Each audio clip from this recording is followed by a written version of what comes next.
कैसे हो आप लोग।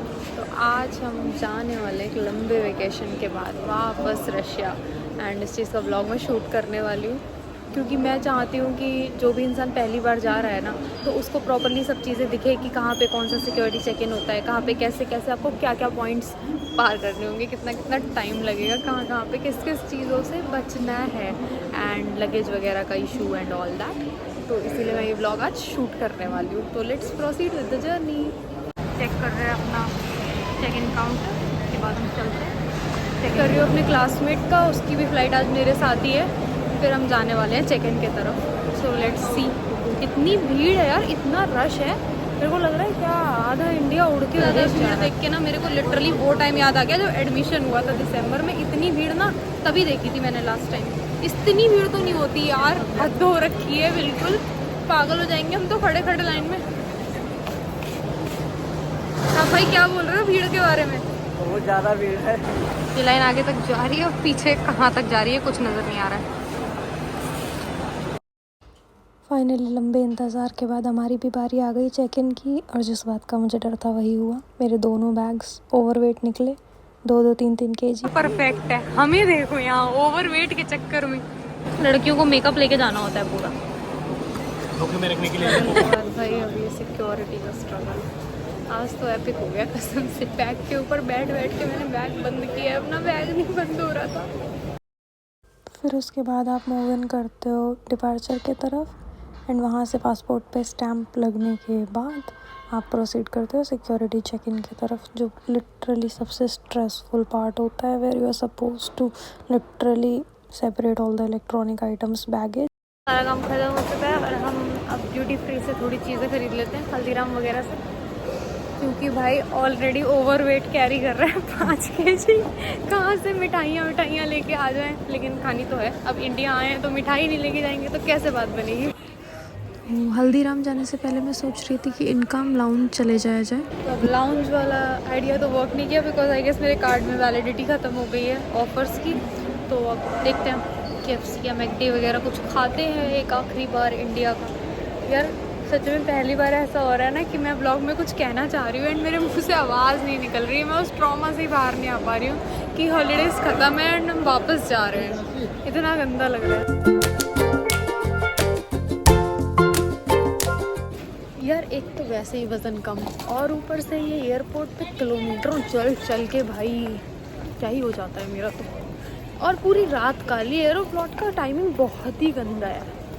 आप ये खुद एक्सपीरियंस करोगे, अगर आप फर्स्ट टाइम जाओगे ना तो और परेशान हो जाओगे आप, बिकॉज आपको एज अ ग्रुप सबके साथ जाना पड़ेगा। अभी हमारा तो मन किया फूड कोर्ट निकल गए या फिर जैसे तैसे, बट यार फर्स्ट बार में बहुत परेशान हो गए थे लिटरली। एक तो स्लीप डिप्राइव्ड, पूरी रात के जगे हुए, 5 बजे फ़्लाइट उड़ती है, बहुत ही ज़्यादा दिक्कत। चलते हैं अब हल्दीराम के अंदर।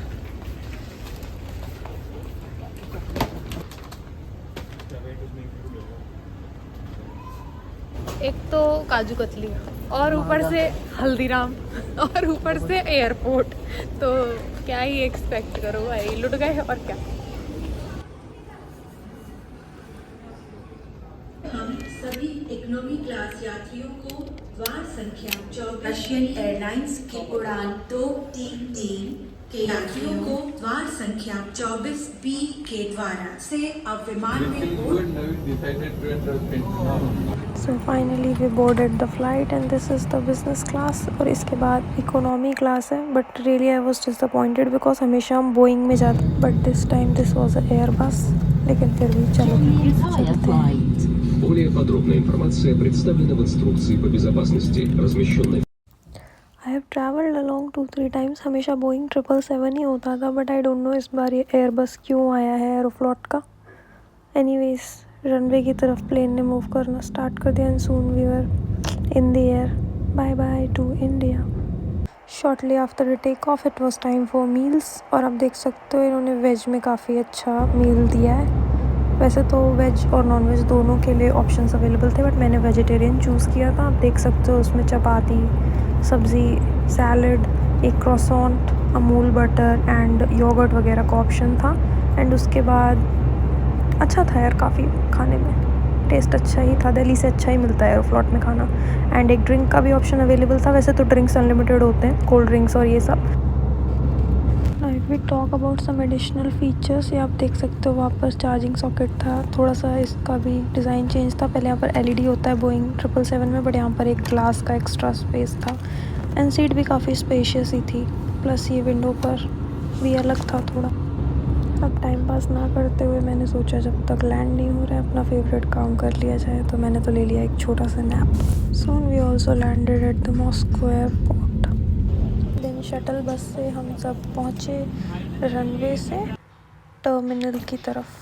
देन टर्मिनल की तरफ जाके मैं आपको बता दूं, आपका सबसे पहला और मेन काम होता है यहाँ पे इमिग्रेशन कराना। यहाँ आप देख सकते हो ऑल फॉरेन पासपोर्ट्स, इसके अंदर जाके आपको इमिग्रेशन करवाना होता है। तो ये मिल चुका है इमिग्रेशन यहाँ से, इसे बहुत ज़्यादा संभाल के रखना है, इंडियन ऑफिस में सबमिट करना है। मैं टर्मिनल चेंज करूँगी, जल्दी करना पड़ेगा बिकॉज मेरी फ़्लाइट के बीच में ज़्यादा ले ओवर नहीं है, तो अराउंड 2 आवर्स समथिंग का ही ले ओवर है।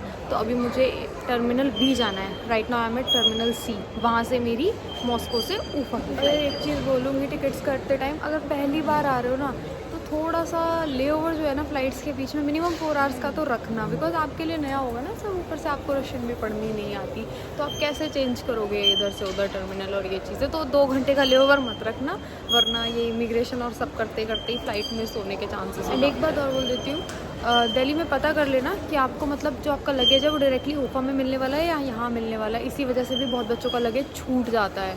मेरा तो डायरेक्टली ऊफा ही मिलने वाला है, तो अभी मैं बैगेज कलेक्ट तो नहीं करूँगी, डायरेक्टली टर्मिनल चेंज करूँगी एंड बोर्डिंग पास वगैरह लूँगी जाके। क्या गड़बड़ा?